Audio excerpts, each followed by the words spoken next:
Yes, I'm here today to show you if you've got an old HP printer that's giving you a lot of trouble, and I've got some tune-up tips for you.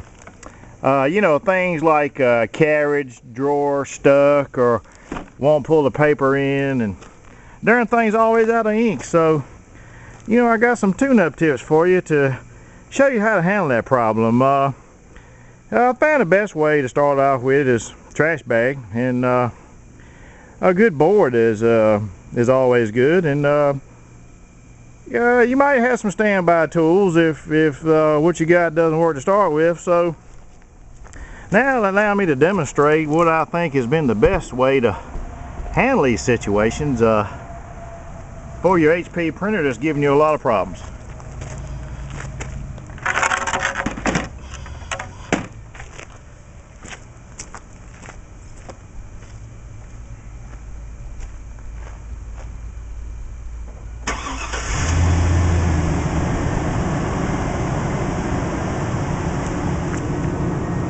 Gotta tune this thing right.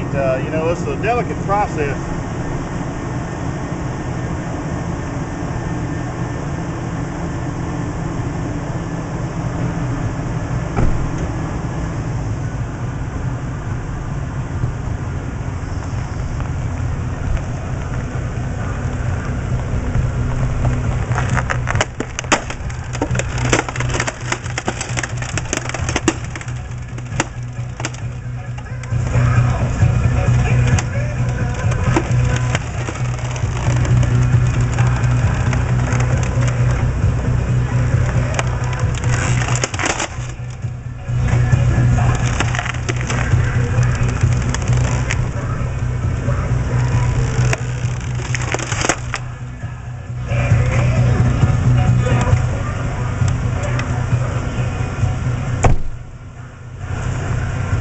Well, as you can see, we now have the HP printer completely tuned and ready for the next step. So I hope this helps somebody out there.